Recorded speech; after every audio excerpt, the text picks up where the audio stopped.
This episode is brought to you by Audi. The road is calling. Embrace the thrill of the drive with the all-new, fully electric Audi Q6 e-tron. Featuring effortless power, serious acceleration, and advanced Audi tech. It's not just a new EV. It's a new way to experience driving. The all-new, fully electric Audi Q6 e-tron is here. The next chapter of Audi starts now.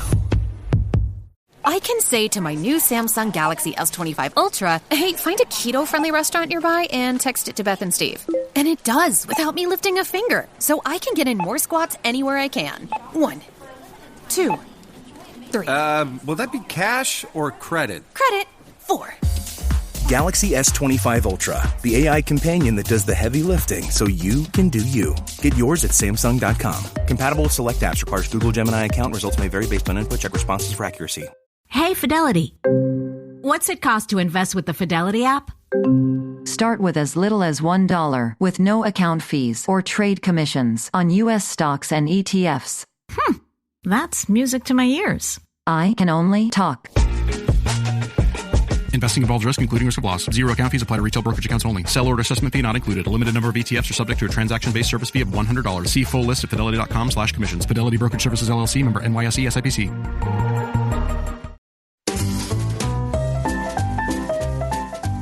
You're listening to the Animation Addicts Podcast with the Rotoscopers, episode 278, Strange World, Yukon Cornelius?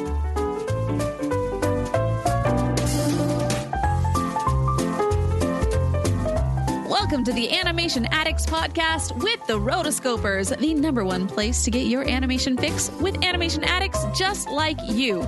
Each episode, we dive into the wonderful world of animation featuring Disney, DreamWorks, Pixar, and everything in between. From hilarious discussions and movie reviews to interviews with industry insiders, this show's mission is to brighten your day through our love of animation. So hop on your nerdy couch, grab some snacks, and get ready to hang out with your animation besties because it's time to dive into today's episode. Hey there, Animation Addicts. I'm Morgan Stradley. And I'm Chelsea Robson. And we are coming at you straight from the theater in Chelsea's car. This is our car review, car time. We just saw Disney's Strange World. We did indeed. First off, Morgan, how do you like my car? Is it nice? It's nice, and it's very toasty right now, which I very much appreciate. I mean, okay, so it's like 66 degrees outside. Hence the heater's on, full blast. Exactly, because I cannot take the cold. We were walking literally from the theater to my car, and I'm like shivering over here. Yes. Because I don't have my trusty jacket on, and so I'm like, crap, I forgot. Surprised we don't have a blanket back here. I know, I really should. I really should get on that. Well, here we go. The things we do for you to be able to get this episode out as soon as possible. Here we are. And we don't do this very much where we go and see the new releases simply because there's so many. We kind of pick and choose for the podcast which ones we're going to do. And sometimes Chelsea will go see one. I will be unable to attend. And so, we'll see it at a different point and review it on the podcast and then do our traditional podcast via Zoom. But here we are together, which also doesn't happen very often. No, yeah. And so, we don't have a lot of time to really digest the movie. This is our first thoughts, basically review as it comes. Chelsea and I, as the credits were rolling, were withholding, trying to hold back from talking because it's like, save it for the podcast, save it for the podcast, save it for the podcast. But completely impossible to do because I'm just over here like, nah. I have this comment and I can't keep it in. So with that, we'll have you wait one more second. Save it for the podcast. Save it for the podcast. We'll see you right after this. Lowe's knows what makes SpringFest savings even better are member-only doorbuster deals. Right now, rewards members can save $40 on an Allen & Roth Chesler Gold faucet. Was $99, now $59. Plus, save $110 on a Cobalt 40-volt battery trimmer and blower combo kit. Was $279, now $169. Lowe's, we help, you save. Valid through 3/24 while supplies last. Program subject to terms and conditions. Details at lowes.com/terms. Subject to change. This episode is brought to you by Indeed. When your computer breaks, you don't wait for it to magically start working again. You fix the problem. So why wait to hire the people your company desperately needs? Use Indeed's sponsored jobs to hire top talent fast. And even better, you only pay for results. There's no need to wait. Speed up your hiring with a $75 sponsored job credit at Indeed.com/podcast. Terms and conditions apply.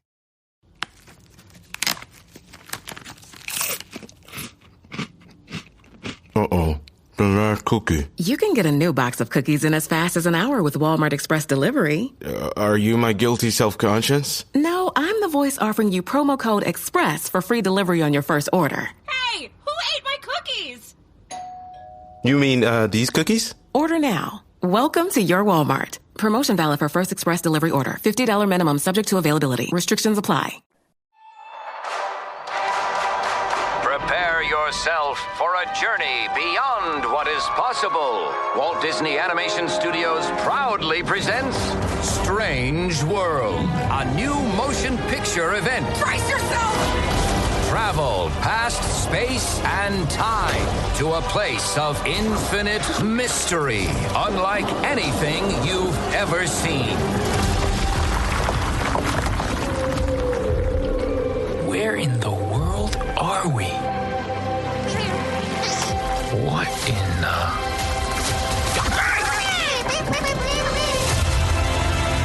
We are in way over our heads. I'm not an explorer. I'm a farmer. Whoa. We need to get out of here.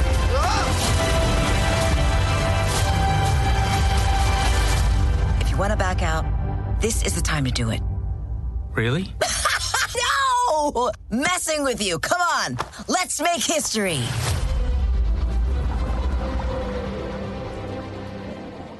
All right, so Strange World. This movie is produced by Walt Disney Animation Studios. The director, Don Hall. Aw, Don, we love him. He's the greatest. The release date, November 23rd, 2022. Fresh, hot off the presses. Mm-hmm. Budget, not posted at this point in time. I'd imagine it'd be anywhere in the 150 million range is what I would say. I mean, most of the ones over the last while have been... The Pixar ones were 150 to 200 over the past decade. Uh-huh. But I don't recall what, but I imagine it's similar. Yeah. And as far as box office, we don't know. We will yet to be seen. Yes, we will see how this one does. Now, this one is being released to theaters, which I'm very, very happy about. You know me, gotta get that budget back. And to me, I just don't see, well, especially with news coming out for the different streaming services and cuts that are happening. It's like, oh, you're telling us what we learned from Netflix, that model isn't necessarily working, where you just dump a whole bunch of money into it and you're in the red forever. Yeah. I could have told you that. Hire me, Disney. Hire me, Disney. Anyways, we're not here to talk about Morgan's rant on streaming services. Instead, we're here to talk about Strange World. So it is a strange, strange world we live in. Yes. I always was mixing up the name of this movie leading up to it. I was always kind of like Stranger World and it's the Stranger Things effect, I think. Right. Yeah. Where I feel like Stranger Things just really has the market on the word strange.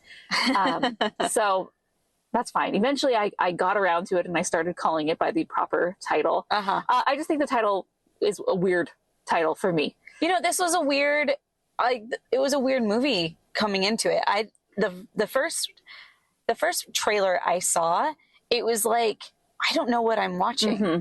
I don't really know what the plot is. It just shows like a conglomerate of a whole bunch of scenes, and most of it revolved around the Splat character, the blue thingamajig. Mm-hmm. And like, I remember sending you, because I was telling Morgan, most of the services that I use, I pay for the premium, so I don't get commercials. She's fancy like that. I hate commercials so much. And I get it.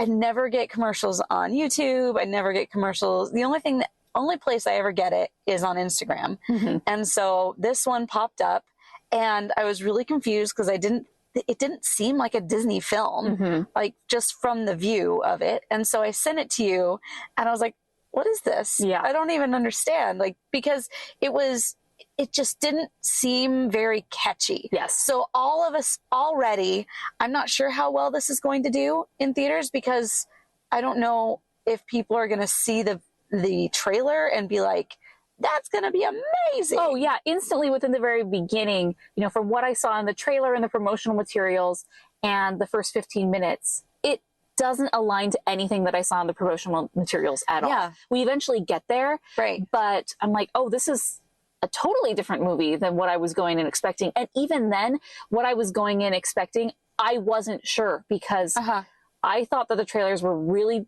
really confusing. Like the world that they were presenting didn't make sense to me at all. Like, I don't understand what this strange world is. And I get that's kind of the point. Right. But it just didn't feel grounded in reality in any way. Like with Avatar, you're going into space, right? Yes. Okay. And so I'm already able to suspend disbelief. Yes, exactly. Like it's a different planet. Okay. So, you know, so then we're thrown into this world and it's like, is it a different planet? But it's not. They really kind of make it like it's Earth, right? In a way. So that was my initial, I'm right with you. So we are spot on with how we felt going into it, which was confused, not really sure what this would be. And I'll be honest, like based on the trailer, I probably wouldn't have gone and seen it. Yeah, I wouldn't have felt like, oh, this is the next Disney thing that I got to see. Yeah. And I just, so already I'm not going to I don't have high expectations for the that this is going to be any kind of a blockbuster, even outside of the fact that this is post-pandemic. Some people are wanting to go, some people aren't. I will say though that going in, well, first off, they updated the new. Oh yes, I feel like that's. I'm not sure. That is something I want to talk about. I didn't see Wakanda Forever, so I don't know if this is the first movie that had it, or if maybe that one or previous one. So I'm gonna have to look up to see when this new logo dropped, because I specifically remember the formerly newest iteration of the logo. You know, the 3D one with the castle, and it was over the it river was over thing. the second Pirates of the Caribbean movie. I remember seeing them at midnight and being blown away that, oh my gosh, we have a new logo. And this one came on and I'm like, oh, we are in a new era. They finally decided to update it. It's even more intricate and involved than the other one. And then we got some Easter eggs. We have Pride Rock in the background and Matterhorn. I saw on the other side. And maybe some lanterns in the water, which is kind of tangled. So lots of things to go back and watch for future to see where all the Easter eggs in that. But that got me more excited. See that. I was like, oh. Also the fact that there wasn't a short, I was very, very like, I'm ready to go to bed. So I don't need another 15, 20 minutes padded to my time. So yeah, I love shorts, but just today, I didn't need a short. Right. Well, so it like goes up this waterfall thing, and then you have the castle itself turns from like a metal looking thing into the Cinderella's castle from the parks, and it just really looked like it. So I really liked that. I thought it was cool. And then it just goes straight into this theme song for a comic book that I'm reading, which is first kind of weird because I was like, okay, is this supposed to be... Generally, when they started out with a different intro like that, it kind of sets the stage of who the audience is. So we're supposed to be people just reading a comic book. And that's what this is. Right. And these are the heroes. These are the stars. Yeah. And so I really liked the theme songs that they gave the Clades. Yes. And it was just like, I'm into this. I can get this. Yeah. So when I was watching the trailers, and I was trying to piece together what is this, I kind of got Atlantis vibes mixed with Avatar and a little, especially with this opening scene, you get like Raiders of the Lost Ark, and you sort of get in Disneyland, if you've ever been in the queue for Disneyland, they have this old school real footage being like, oh, the temple of the golden, of the forbidden eye. Sure. And it's just like this old timey 1920s sort of guy with the old movie reels. And it really set a vibe for something that was on film that's kind of grainy. Yes, exactly. So that going in, this first opening scene, I thought it did a really good job of presenting the characters. And then immediately you're getting into the conflict of the father and the son, because you're seeing that the son is not the big, buff, strong guy. He's not as adventurous. He's not a replica of his dad. Yeah. He's a little bit more timid. And they show this in these different comic book things where he's like, and it was funny. Like, they did a good job with that. And then we go into the scene where they are exploring it again, because he's about so we have Jaeger, right? Was that the dad? I thought it was Jaeger, Jaeger Clyde, but it's Jaeger. Oh, okay. And then maybe that's just spelled with no, I looked it up. It was, the voice cast was Jaeger Clyde. And then his son, at the time of this beginning part, he's 15, Searcher Clyde. Just quite a name. Yes. And they're on an adventure with, 3 other random people. Right. Were one of those later on the wife? The president, not the wife. Oh, okay. Who ultimately becomes the president of the city, town, nation. Callisto was her name. But a younger version of her. So, and then we get into more conflict where the dad wants to keep pushing forward. We see how he's just so perfect in his role. Everything this comic book hero adventurer, saving the day, jumping off the cliff to save the son. Yeah. And then ultimately the son is holding back, saying, hey, wait, what about this plant? I thought it was interesting, like right at the beginning, he's like, oh, it has its own energy source. I'm like, how can you tell that though? Just because it electrocutes you there? Trust me, there are lots of other things that can electrocute you, but I wouldn't call a jellyfish having its own energy source. Yeah. It could just be, the fluorescence. Yeah.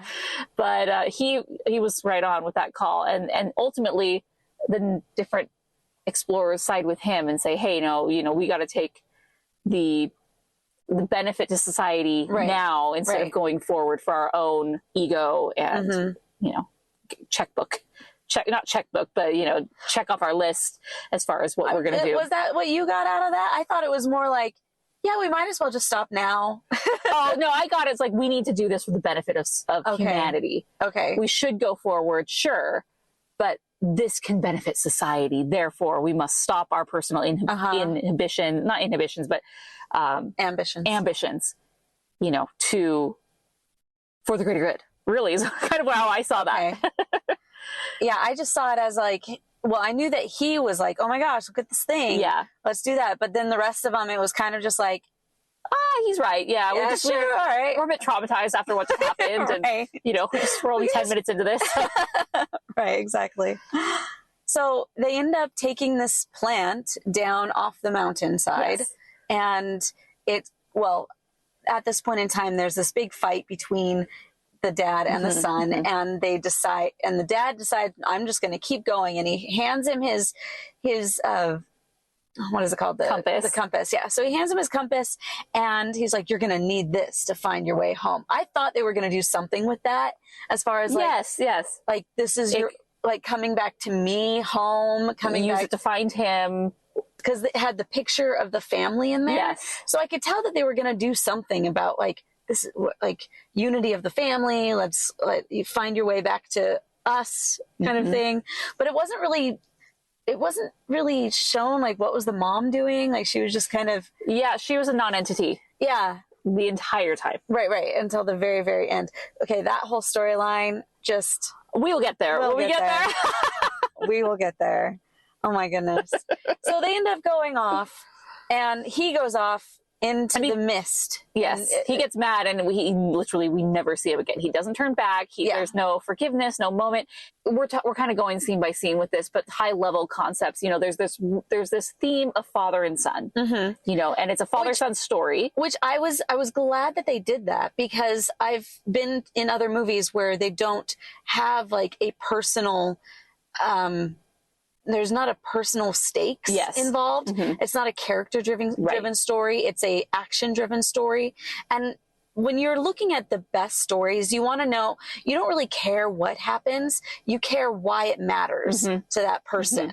And so I felt like, okay, good. We're actually creating some kind of a background of like emotional ties. Yeah. So I was glad about that. And like Encanto, we have this generational family situation where we have the grandfather, the father, and the grandson, and we have the two different sets of familial relationships or paternal relationships between Jaeger and Searcher, and then Searcher and Ethan.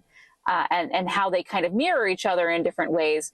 And so, you know, we fast forward 25 years, which is a significant amount of time. And I just thought it was interesting, like looking back now that I've seen the movie, Searcher didn't seem to really care or miss or have any long-term ramifications from his dad being gone. Right. It's just all this resentment that he's held on. It was never like, you abandoned me, or I miss you, like we weren't there for me. You know, I feel like that kind of would have been a little bit more natural way to go. It was just, he was just so shut off to his dad throughout the whole time. He did not, and so when they had fights, it was like, I kind of felt Searcher was a total jerk. Yeah.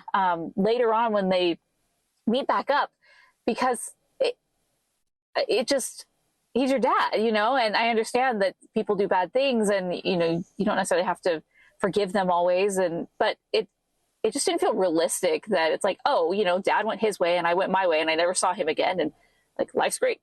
Yeah. You know, I'm doing my own thing. I'm paving my own way. And maybe that is the case for a lot of people, you know? But from the story point, it just didn't seem like the natural path that the story would have gone. Or at least there should have been some sort of, I miss you, Dad, you know? But like, it seems like their relationship. You don't even know my wife. You don't know my son.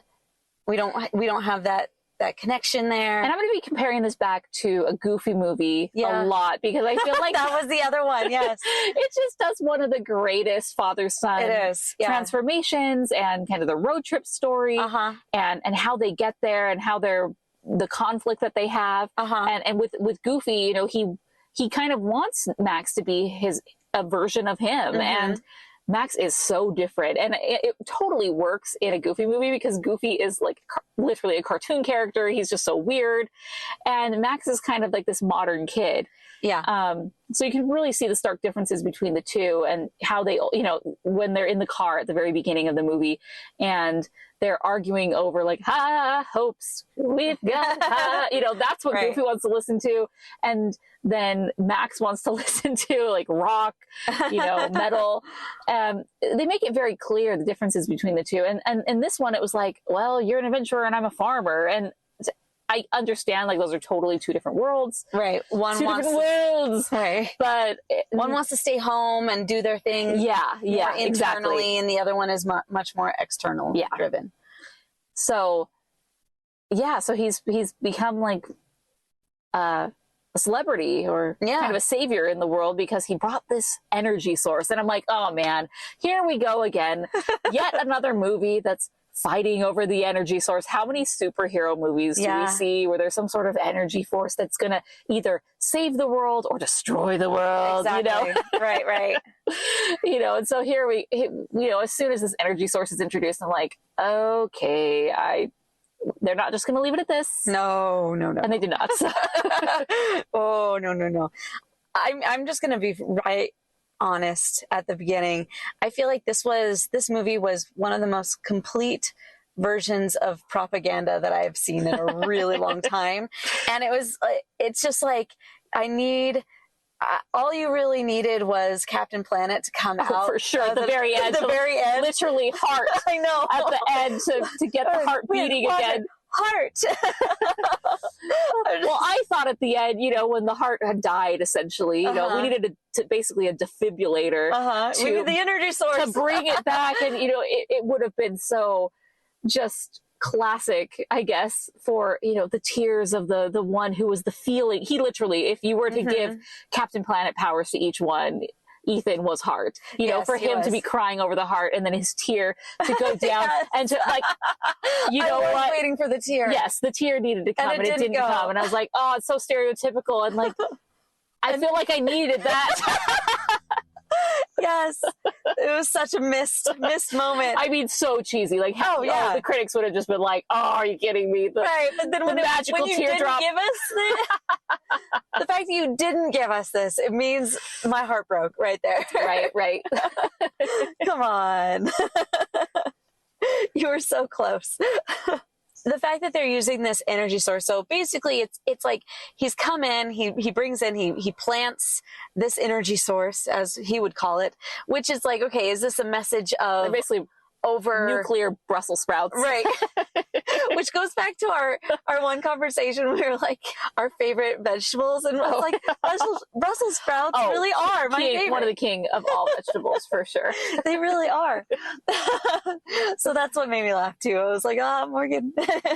But yeah, so at the very beginning, he's going through and he's picking up, some of the Brussels sprouts. I'm like, they're magic. Yay, magic beans. The magic beans, yes. Don't sell them.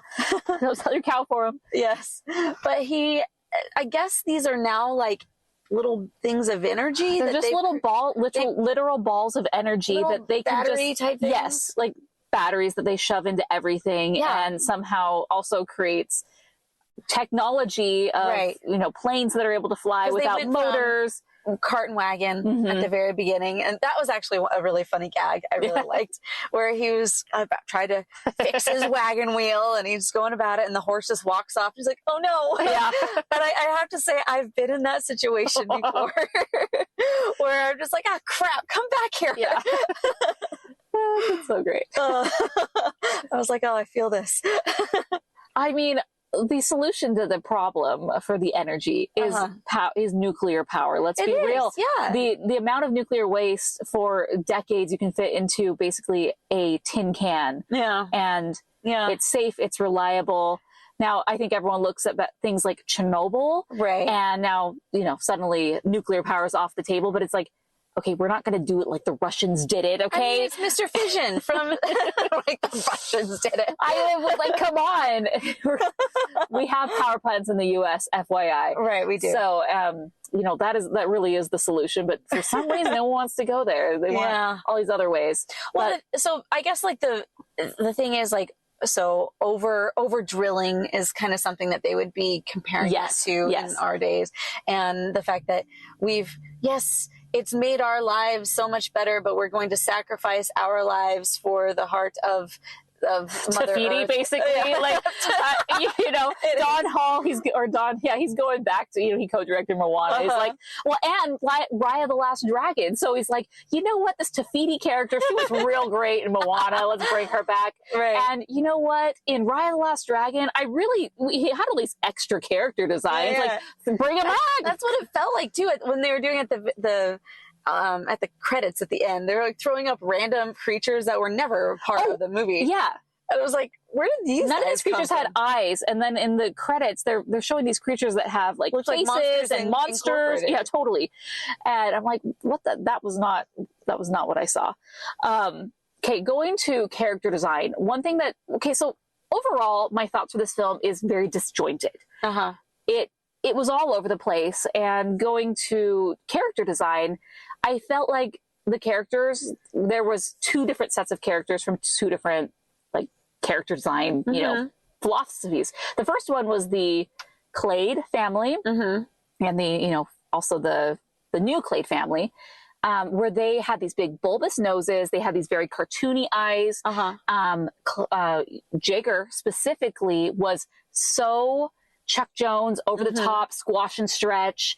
Very much, I felt like these were kind of like Gendy Tartakovsky characters, where it's just really overdone, especially with the eyes. Like, I felt like when I was looking at Searcher, he reminded me of the boyfriend from Hotel Transylvania. Yes. Like, a lot. Yes, a lot. Where I was like, wow, is Gendy Tartakovsky in the credits? Because he could have done your character design. So we have them, and that's fine. And then we have just like everyone else, random background characters who we don't really have names for. Just like if you notice when they went down into the body of the creature, like these background characters that were on the ship were never really around. They just pop in when they needed to. Thought that was kind of annoying. But then the main girl was the president of the town society, Callisto. She was the one from the beginning adventure.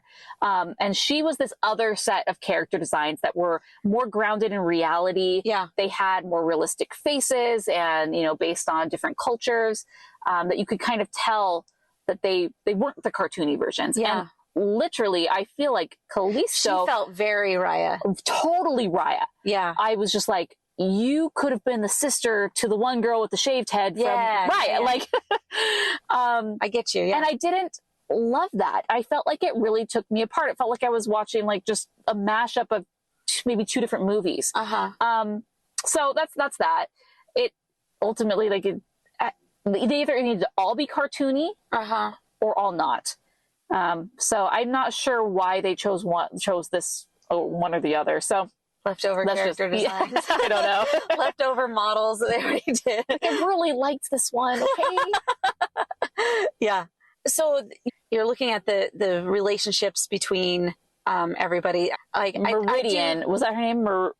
Meridian. Yes, Meridian. Yeah.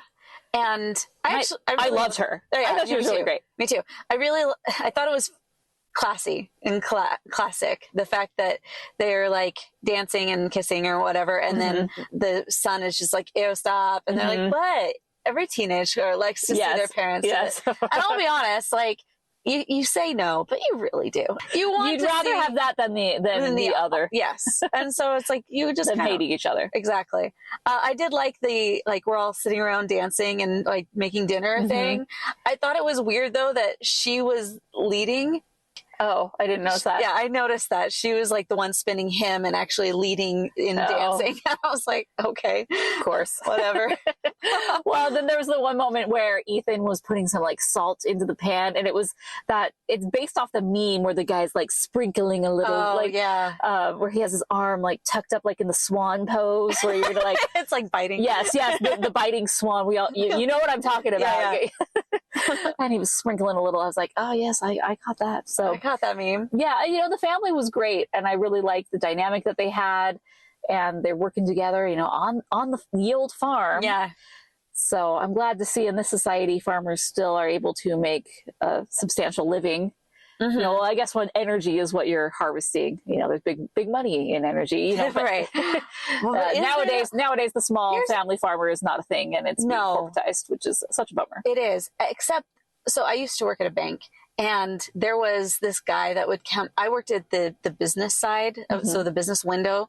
So this guy, he would drive in every single day, basically, and he had the most worn down pickup truck you can think of, just like falling apart, basically, like diesel thing coming through. And he would deposit $10,000 every single day because it was like a little known fact. Maybe some people know, some people don't. If you do anything more than 10,000, you have to do a whole bunch of paperwork. As far as cash goes. And so he learned that pretty quick. And so he found the number that he didn't have to do it. So he would. Good for him. Yeah. So every day does not need to be in your business about your money. Yeah, exactly. So he would just come in every single day, and just like over time, like he would just be doing his deposits and whatnot. And as the teller, you're able to see what's in their account. And there's a lot of money in that account. Oh, yeah. And it was so for somebody to say or to think that just because somebody is a farmer, that they are maybe less well off, or they don't have things together, or maybe less educated or whatever. And I'm just like, that's funny. Yeah. No, the fact that he's got this big old farm and he's basically the hero of the town. He has a statue. He's got a statue. His dad's got the statue. His is taller. Yes. Because apparently that matters. Yes. Yeah, there was a lot of innuendos in this. There were a lot of innuendos. Yeah. And so it goes into, and they actually show more of Ethan, the son, the grandson, son, Ethan's grandson. Yeah. And he's got his crowd, his what did they call him? His crew? Yeah. Maybe. I don't know. Yeah, I think the crew, because that was the fight at the very beginning. Oh, yeah. Where it's like, no, the crew does this. Nuh-uh, they're not talking about us. This is also touted as the first Disney film to have a same-sex attraction for a main character. For a main character. Yeah, because there's been other, characters that are in the background. Really subtle. Yeah. But this one is not. No, it's 100% there. And this is obviously not a thing that is second guessed in this culture. From there, it's like, which part of me wondered when Jaeger, I have a problem with it. I want to call him Jaeger, or as I like to call him, Yukon Cornelius. Ah, yes. It totally is him. It's so 100% him. Once you see that, you can't unsee it. Oh my gosh. It is 100% I thought him. when Ethan was telling the grandpa that this was because of the generational shift, or that it's been so long, that it was going to create... He's been like alone in like... right, exactly. Yeah, we don't know how society changes a lot in 25 years, but clearly, that wasn't an issue at all. So I think they just didn't want to present this as being anything different or weird or something to second guess. It just is what it is. Right. And so that's part of the commentary throughout the whole film. It's always brought up. Yes. And it's like, some people I know are going to be so on board and be like, yes, this is my jam. This is everything that I need. And then there's going to be others that aren't. And so I'm really curious to see how it looks out as far as how the box office takes it. This is definitely an older film, I feel like. Yeah. Just like Seeing Red, not in the same way at all. Seeing Red just had period talk, you know what I mean? But this one, it's not even the gay relationship. It's just that it's an older film. Like, well, I was thinking at the beginning, I'm like, would I take my kids to this? Because it's really kind of convoluted. Like, the storyline is hard to follow. Right. It's not that super funny or engaging or just... Really, it's just the creatures that would be anyway. I don't think my kids would like this. I think my kids would get bored very, very quickly. Because they can't really relate to the... Right. Eventually the magic carpet comes in. Like that scene. That was the magic carpet. That is 100% what I thought too. Yes, he is Carpet. And I looked and he was based off Carpet. Splat was the name of this blue character. But the moment where Ethan, he falls into this pit, aka the Cave of Wonders. Yeah. He falls into the Cave of Wonders, and then he finds this creature. He's like, "Hey, little guy, come out!" Exactly. And he taunts him out. He says, "I'm not going to hurt you." In Aladdin, he says that. But there's even the moment he's like, "Oh, I'm looking for this lamp." Right. Exactly. And he shows the way, and it's the exact same thing with Splat. Yes. Splat's like, "Well, I'm looking for a way out of here." And he takes him off. I'm like, wow, they just like ripped Carpet's lines straight from the movie. They really did. Well, and the other thing, like later on, I was like, oh my gosh, it's from Aladdin and the King of Thieves. Where it's like, you totally called it. I totally did. So they, at the very end, they go out and they see that, my goodness, it's been a creature we've been inside of. Like, so it's Mrs. Frizzle's, class, magic school bus goes inside this creature's digestive system. And they're like, oh, that's the heart. Oh, that's the digestive system. That's this. Right. Oh, these were the lungs. I know. That windy area. Oh, goodness. Buckle up, class. That's really what it was. Right. And then, but you go out at the very end, and they go outside of the animal or the creature, and it's like a giant eyeball, and all I could hear was Aladdin saying, "On the back of a giant turtle." Aladdin, the King of Thieves reference for those who are like, I don't remember that in Aladdin. Like, honestly, that's all I could think of right then. And it really bothered me. They finally, after all this time, figured out a way to get past the mountains. Right. And see what this is. And all we see 2 times is a giant eyeball. Right. A giant eyeball of what? I want to know. Yeah. You have enough energy. Please, can you zoom out a bit? Like, just 100 yards or even further? Like, an eyeball of what? This is very important to me. And we don't find out until the very end, and they do the big zoom out. It's like the flat earthers in the audience are like, we were right. Told you. I knew it. They've been hiding it this whole time. I mean, flat earthers, I don't believe that we live on an earth that is a turtle, but I'm pretty sure that's not the case. So, they don't. So they are wrong on that. So I've got to say this. While I was in Vegas 2 weeks ago, I was staying with a friend's mother-in-law, and then her mother-in-law had a roommate. And while I'm staying there, things just come up randomly, and it also came up that she believes the flat earth theory. And I was like, you know what? I respect There are it. dozens of us. Dozens! No, but like, I'm like, wow, I respect it. Because we've had so much evidence to the contrary that for you to really hold on to this, right? You know what? More power to you. People have, governments lie, sure. So if somebody there, I saw this. At the end of days, the scroll of the earth is gonna be unraveled and we're unrolled, and we're like, oh my gosh, really? We really were on a flat earth. Yes. All the things that we've been lied to or convinced of. Right. Yes. Well, it'll blow our minds. It'll blow our minds.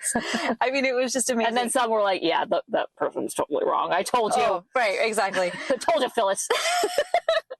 So I saw, side note, tangent time. I was, scrolling through Instagram, and there was a stand-up comedian that comes up, and he's just like, no, I always respect the conspiracy theorists because, governments have lied to us. There was a point in time when FDR was in office, no one knew that he couldn't walk. No one knew. Right. But there was some uncle out there that was like, he can't walk, I tell you. I'm telling you. Like, oh, there he goes again. Yep. Talking about how president can't walk, Oh my gosh. Oh, amazing. Okay, so back to the movie. Because you all care our about double tangents, yes. So the other part was he's a gamer.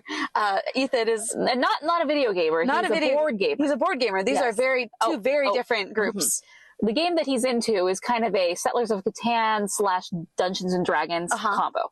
Yeah. Morgan is a board gamer. I am. I'm one of the. Yes. Mm-hmm. I'm very proud of it. I was like, oh, I see the resemblance here. Yes. The inspiration. I love it. So there were many times where I have another friend. We have a common friend who is also a board gamer. Mm-hmm. And every time, he'll tell me stories about how he'll go over to different people's houses and for literally 12 hours be playing a specific game. Oh, I've been a part of these, yes.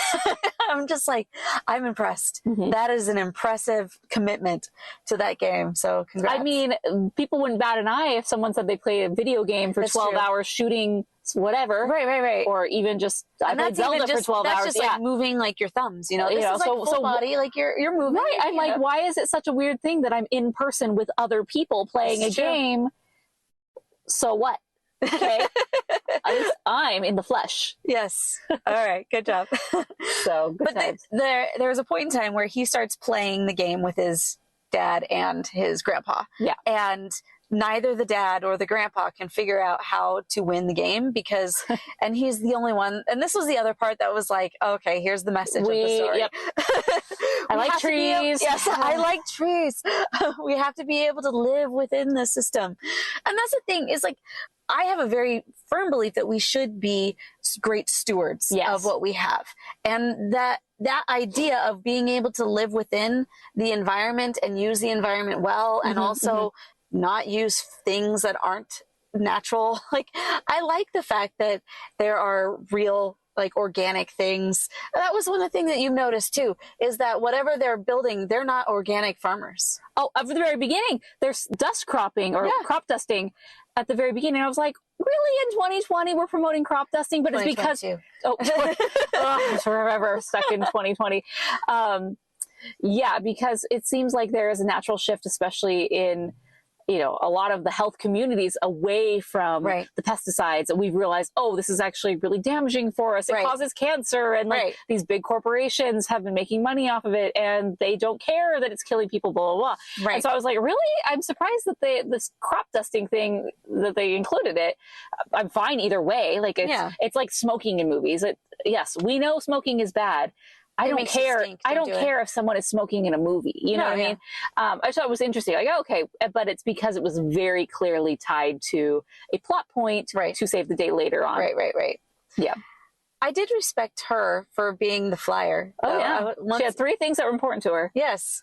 And if she needs to fly her way in to save her family, to save the other 2, I'm like, girlfriend, I like you. Yeah, we needed her because, we had this dispensable other pilot who literally is pulled out of the front glass. Yeah. And literally he's dead.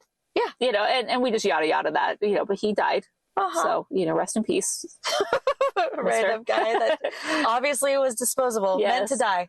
Well, because we needed to bring Mom in. Right, exactly. Can have two pilots fighting for things. Because then at the end, when the mutiny happens, but I guess it wasn't really a mutiny because technically it was their ship. So no, it was the president's ship. Yeah, and so she was the one who kicked. They went against the family, the Clades. So it wouldn't be a mutiny because mutiny was when your own people go against the leader. The leader would have seen her because she was the one that brought them on to the project. Right. So they mutinied against her. No, she was with them at the begining because she was like, sorry, for the good of humanity, we got to keep going. And then they locked them all in the closet. Right. Anyway, this is a moot point about mutiny. Who was the mutineer?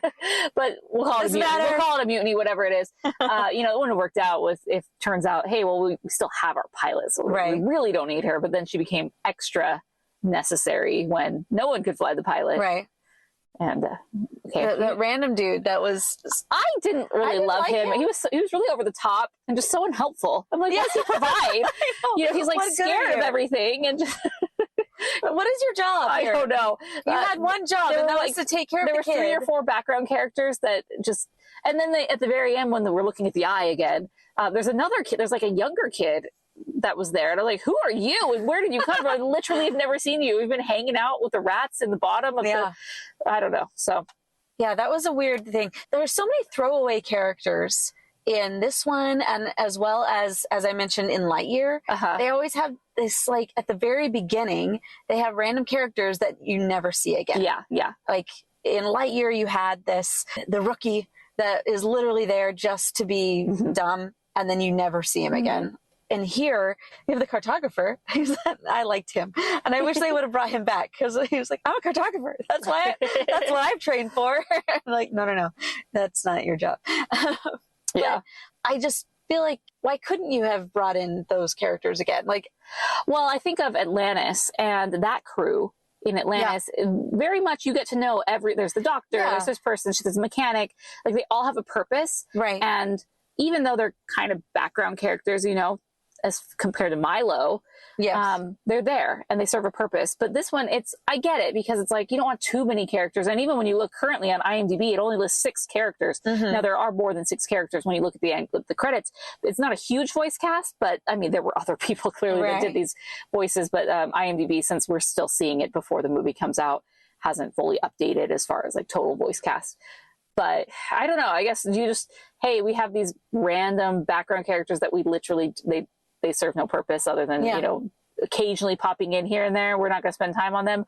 Or do you build them out and make them more important to the plot? I mean, we didn't need anyone else, so I can't hate it, but it was just weird. It was, and I feel it. Yeah, so that's my main thing. It was like, why didn't they bring you gave him a line at the beginning? Why didn't you just let him stay in the film? If you kept her in there, you might as well have kept other people or combine them. Yeah, Yeah. We want to keep this a small mission. There's only 4 of us, just like the beginning. I don't know. Right. So let's talk about the actual world. Okay. Because this is really what they're highlighting in the trailers. And it's the most confusing part of the movie to me. The most unenjoyable part is when we go... The digestive system. Yes. And once you finally get it all at the end, you're like, oh, okay. I did sort of, when they had the trees they look like the... in your lungs, they basically look like little branches. And they were kind of breathing in and out. And I was like, oh, they look like those on the lungs, But I didn't at that point make the connection, like maybe we're inside a body. Because I thought we were inside, like it almost felt like we were inside of an ocean without the water. Yeah. So I'm like, what is this? And then it has kind of like the color scheme of Pandora at times with like the bright neons and the pinks and the purples. And I just really struggled in that world because I didn't know what it was.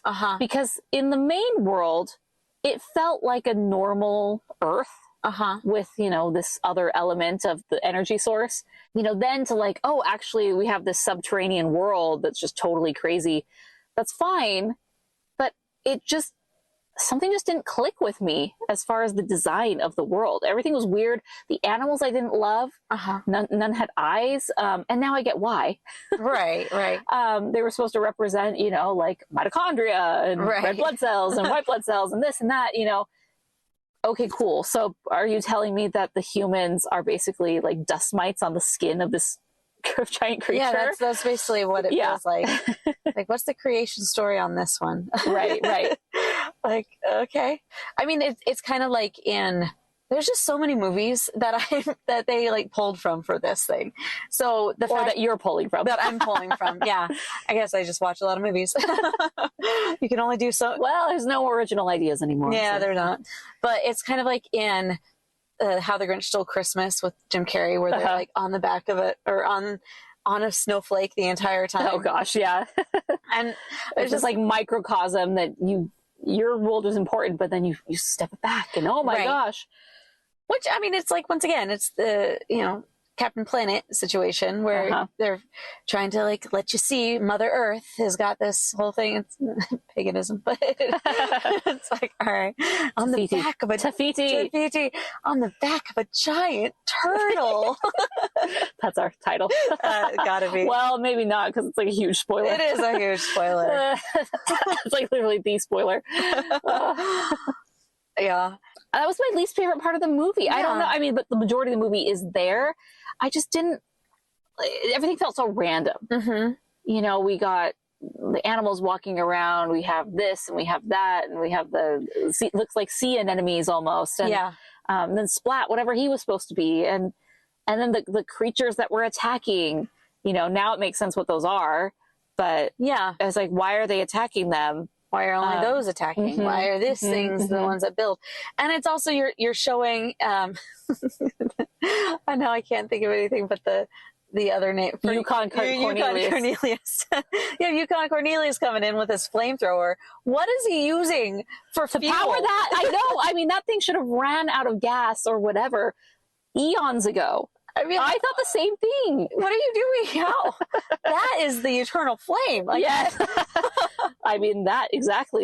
Why are we not like so excited about that? That is amazing. Yeah. So he's just like bulldozing everything that goes through. Oh, going back to the gamer thing, that when we're sitting around playing the game, and there was the one part was like, so there's no enemy? What kind of crap writing is this? There were some self-referential. Yeah. The one where he's like, oh, merchandise. Yeah. Like, yep. That's exactly what we were going to do. Yep. We're going to sell plushies and squishy pillows out of this. And they're going to, the hand things that you can maybe squishy. Yes, exactly. Things. You're going to have lots of these around. I'm not sure if that's going to be worth it, though. I kind of feels like those gack hands that get everywhere. Which was so silly to me when they're trapped in the closet and they're like, how are we going to get out? We got to get the dog. Legend, come on. Yeah. They're trying to teach him. And I'm like, you have this squishy thing that has shown many times that he could squish and flatten and stretch. And, I know. Hello. Yeah. So Legend, if you're looking at the Oscars, they now have a set of rules in order to be nominated. You have to have certain things. And one of those diversity quotas is somebody with some type of disability. And so the fact I was like, that's why the dog only has 3 arms. Just because they got to fill that quota. I don't know. I will say though that I've seen a couple of the 3-legged dogs or less than 4-legged dogs on Instagram, and they're quite fun. They're cute. They make it work. They do. So the main themes of this is really just the father-son dynamic. Paving your own path. Paving. And if you're looking at 100 years ago, everything was done father to son, and if you learned the trade of the parents. Yeah. And so I can definitely see how as the trades in general got more developed, you have less need to be an apprentice to someone.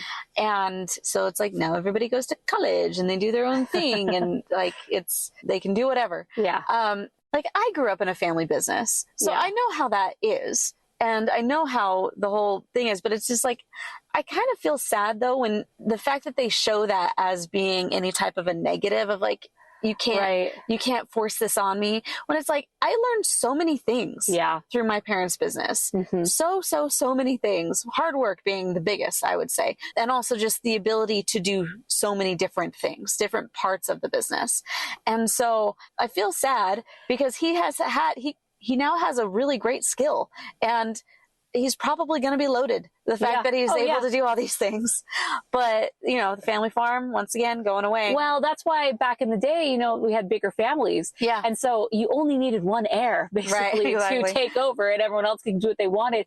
Now, we don't even produce it at replacement level. Yeah. It's 1.7 per every couple, basically, which is not great. Right. And so, and in this family, they had just one son, which is kind of stereotypical of the modern day family, like one, maybe two kids. If you're pushing it, a boy and a girl, if you get lucky, but if not, a boy and a boy, girl, whatever. Right. So the odds of the one out of one accepting I want this to be my path, especially now that there's all these other options presented, are very unlikely to happen. But I agree with you. I think the family business and building up something to be able to pass on is really cool. I completely understand the legacy idea. I've come more around to that, I recently did a field trip to a dairy farm which had just shut down. Why they were still doing tours is beyond me, because I'm like, if I would have known you were shut down and had 0 cows here, I would not have come to your farm. So they filed bankruptcy, but they're still doing field trips for preschools and schools. You gotta make money. I know, but they had about 12 show cattle that were like, these are. So kind of like the cattle I had. You could feed these, and they're a petting zoo. Yeah, exactly. And they had a little petting zoo. Yeah, there were some petting corral. There were some petting animals, and then they went and they showed us the operation of a commercial milking facility with no cows. I'm like, could you not get one of those show cows to come here and hook them up to the system? But I understand why they wouldn't, because then they have to clean the whole thing. Yada.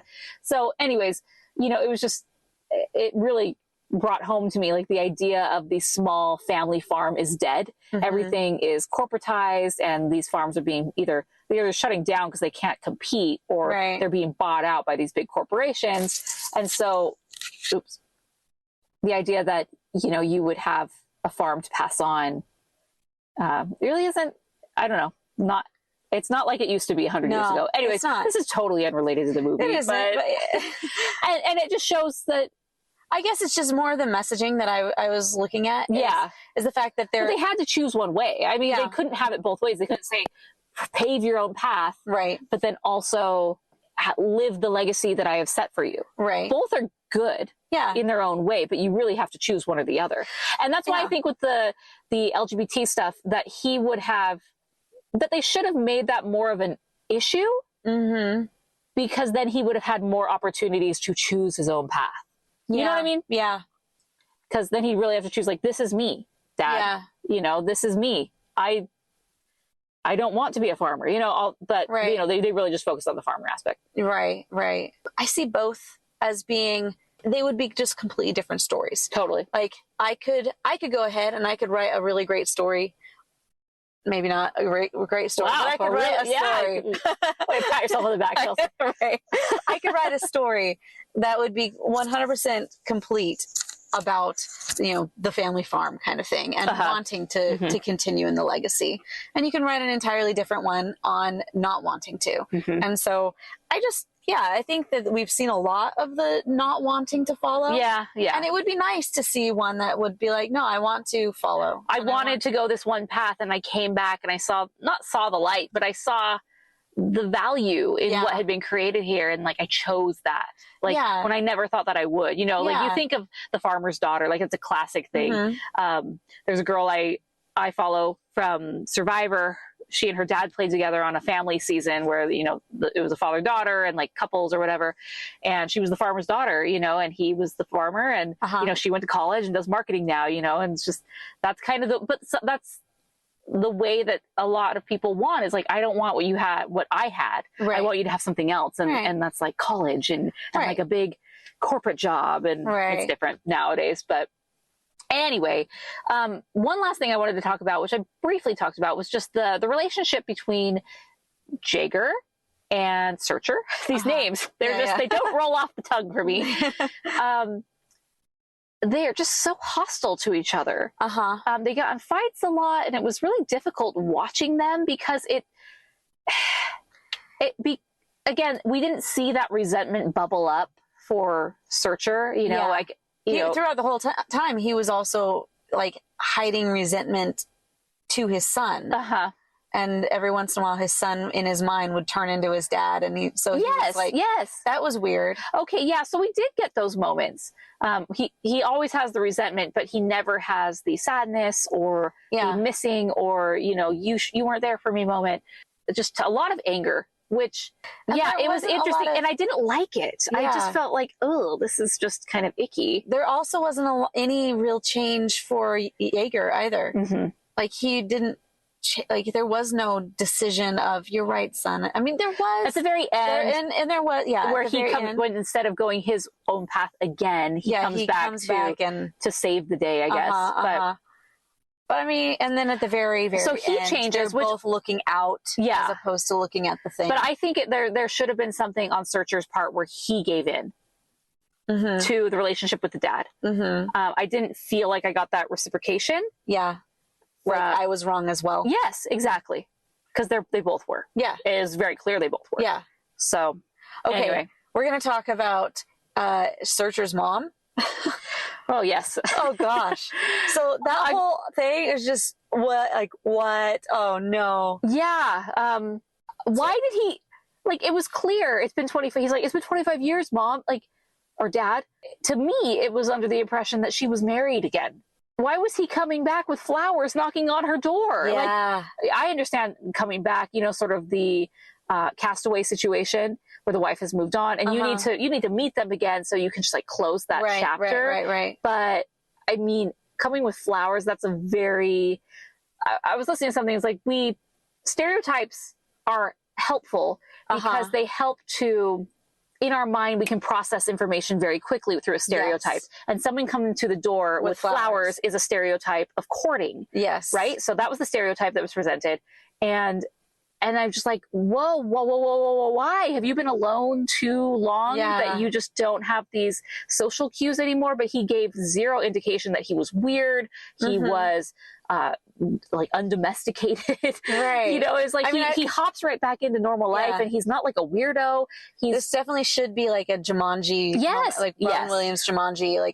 I've been living 25 years alone does major issues to somebody. And he had zero of those. Yeah. So that was a whole thing that I noticed, but also just that he goes to the wife and then the boyfriend or the husband, I don't know. They don't make it clear. Right. But what is going on there? No. He gives him a giant, he's a poly or something. He's huge. Yeah. But it just didn't make sense. I didn't get it. I didn't, what was happening there? Was she accepting him? Because they gave him a hug. Right. Yeah, that was weird. Polyamorous now. Speaking of poly. Poly. Oh gosh. Yeah, that was weird. You don't know what to expect.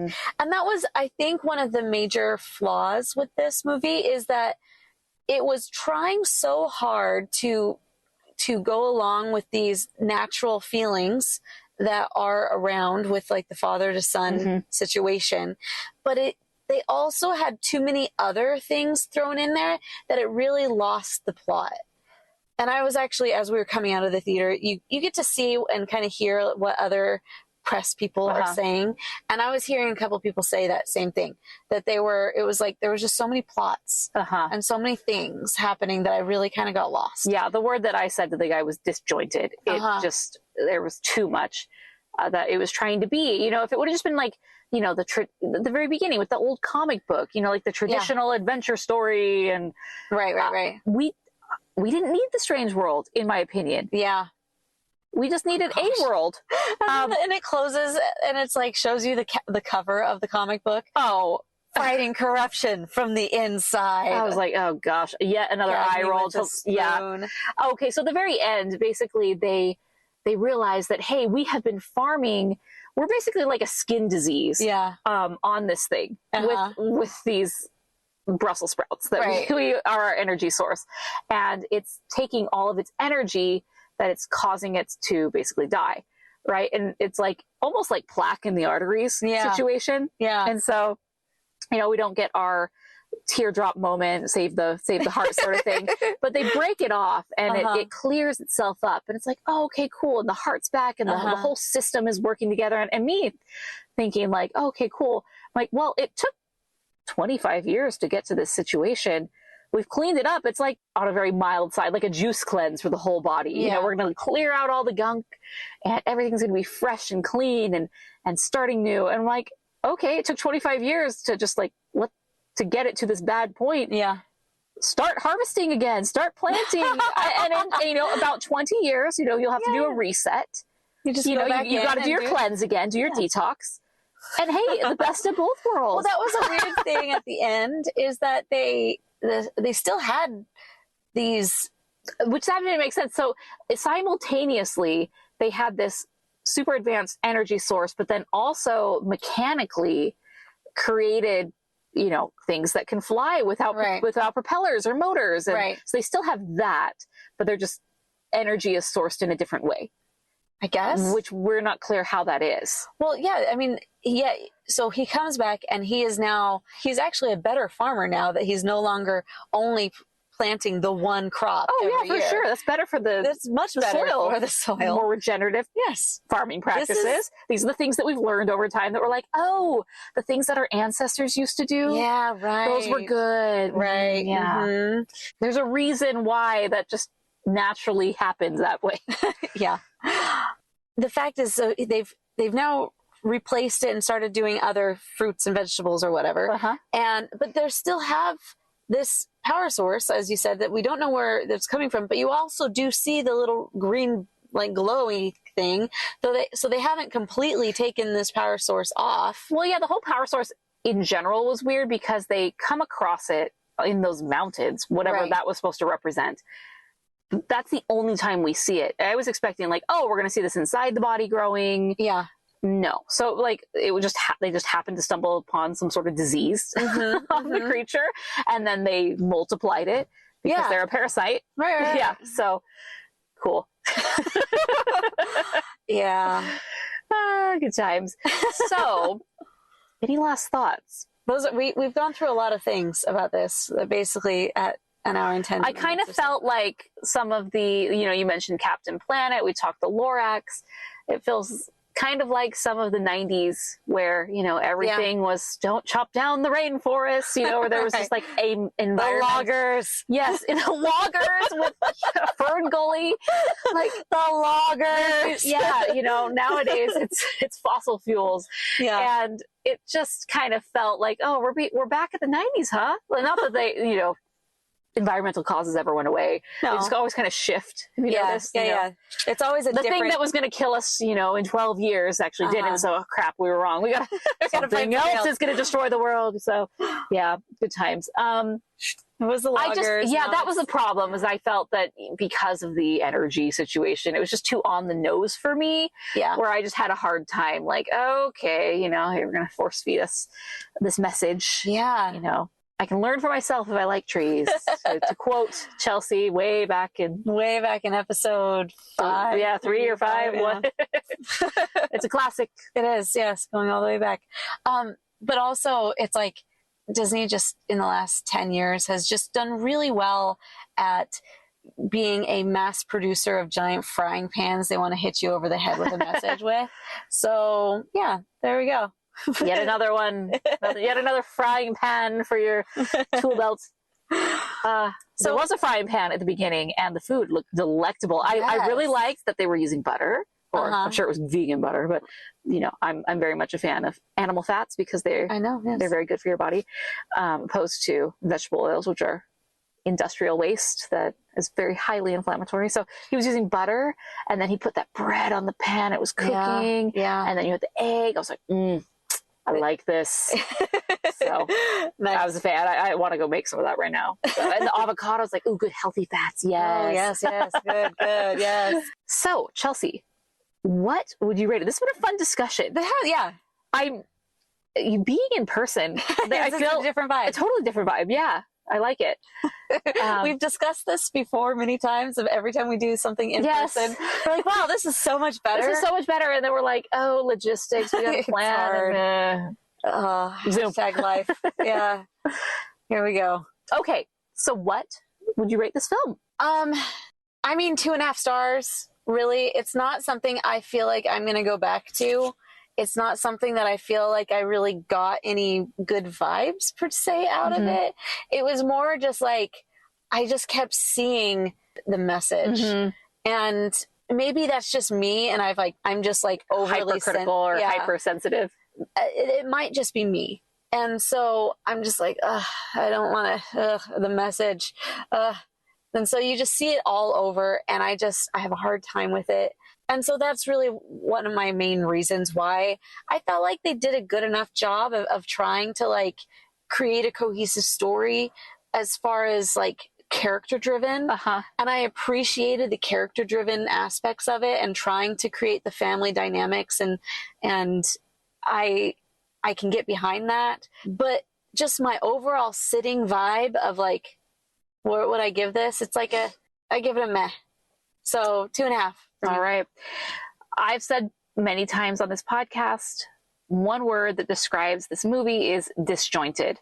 From the character designs, where it feels like we're in Sony Land, Hotel Transylvania, and then Raya, like they didn't even combine and had a baby. They just like came together, and they're two separate it's like beings. Kingdom Hearts, Yes, exactly. So throw them all together. It all makes sense at the end, but there's some movies where that totally works. But the problem was I didn't like being confused at what I was watching instead of being immersed into the story. There's some movies where, oh, wow, like the big, Sixth Sense thing at the end. It's like, oh, that all makes sense. They were all dead. He's on the dead. back of a giant turtle the whole time. But like watching the movie, you're not like weirded out or just confused. And I felt I was confused. The Strange World itself is like the low point of the movie for me. Just, it was weird. And then we have like the farmer aspect and the adventurer, explorer aspect and the energy source and the thing is alive and it's a turtle, and it didn't feel like a Disney movie at all. Having watched this and even looking back, it's like this was an animated movie for sure. If you would have said, okay, you watch the trailer or even watch the movie, what studio is this? I would never have told you Disney. So take it or leave it for what it is. But I won't be taking my family to see this just simply because I think it's too over their heads. It's going to be just, the kids are super young. Yeah, they are little, Where's Frozen? They need ice, they need powers, they need Olaf. Like I really understand the psychic character, Yeah. I mean, we had our blob splat, but it's a little different. Our magic carpet. So, why do we always do this? We always do the same thing, but I was thinking 3, 2.5, and that's really where I'm feeling right now is that it's a 2.5 film, which I don't think I've ever given a Disney film a 2.5, maybe Black Cauldron. I think we gave that one like 1. Okay, good. Don Hall, I think he was around back then too. As maybe the animation department, but I felt that was there. But yeah. So I don't know. I feel bad, but I didn't have a good time.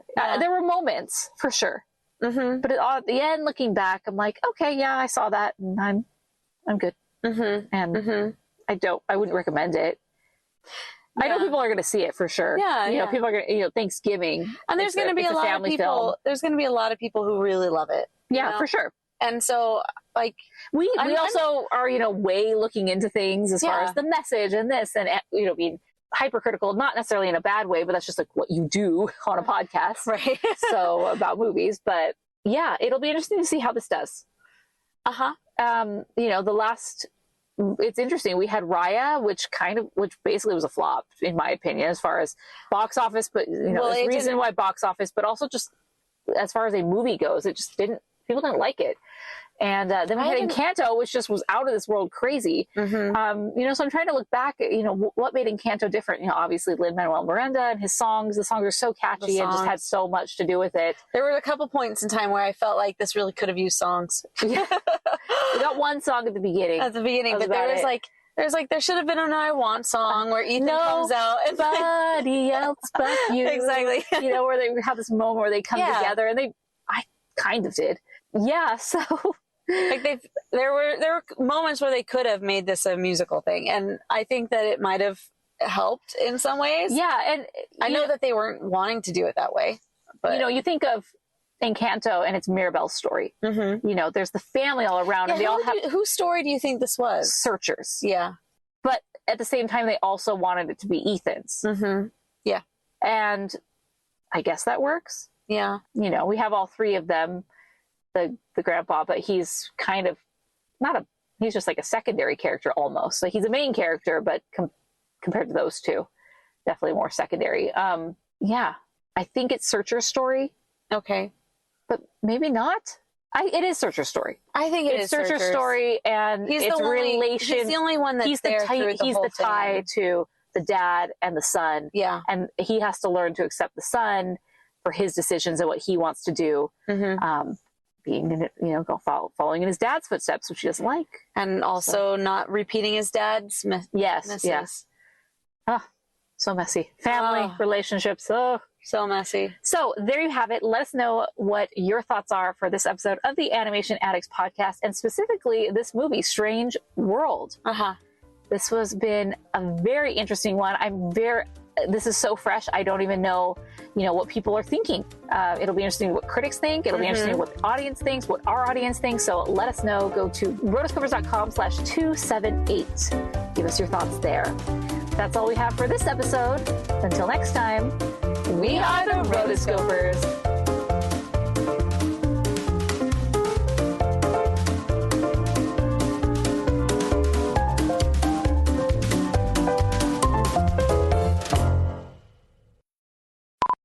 All right, so this should be going. Testing. I am going to. Hello? I mean, it looks like we're good. It does look. It looks as though. As though we are good. Okay. Well, we can just get started. Okay. Let's make some magic. Card full. Oh, no. Good thing I caught that right now. Yeah. Like right as it happened? Yeah. It had 32 gigs on it. How are you full? Annoying when it does that.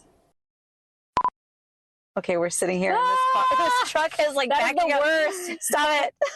I'm watching you. I know you're fixing your spot, but I just don't like a car backing towards me. Yeah. In any way, shape, or form. Yeah. Like, when I'm in it. I see you. Yeah. Flash those lights.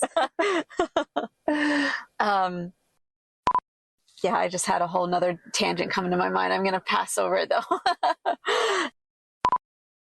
We are the Rotoscopers. Oh, no delay. It's glorious.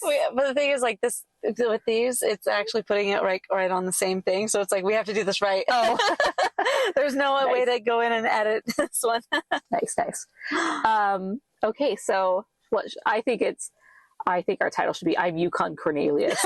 Or just Yukon Cornelius. Yukon Cornelius. Okay. Yukon Cornelius! He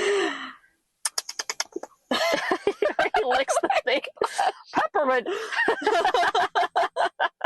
I need to watch that. It's a good one. He's great. It's coming up on Christmas time. I need to watch that again. Yes. Let's add that one to the list. We need to do the ranking of the Disney CEOs like sooner rather than later. Yes. So I think... You've been listening to the Animation Addicts Podcast. If you enjoyed this episode, don't forget to subscribe and be sure to leave us a 5-star review. We're available on Apple Podcasts, Spotify, and wherever you listen to podcasts. And if you want to help spread the word, be sure to share the podcast with your friends on social media. Just don't forget to tag us at Rotoscopers on Instagram and use the hashtag Animation Addicts. For all the links and full show notes for this episode, go to rotoscopers.com/podcast. Now, if you still can't get enough for your animation fix, be sure to subscribe to us on YouTube and visit rotoscopers.com for more animation news, reviews, and interviews. Thanks for listening.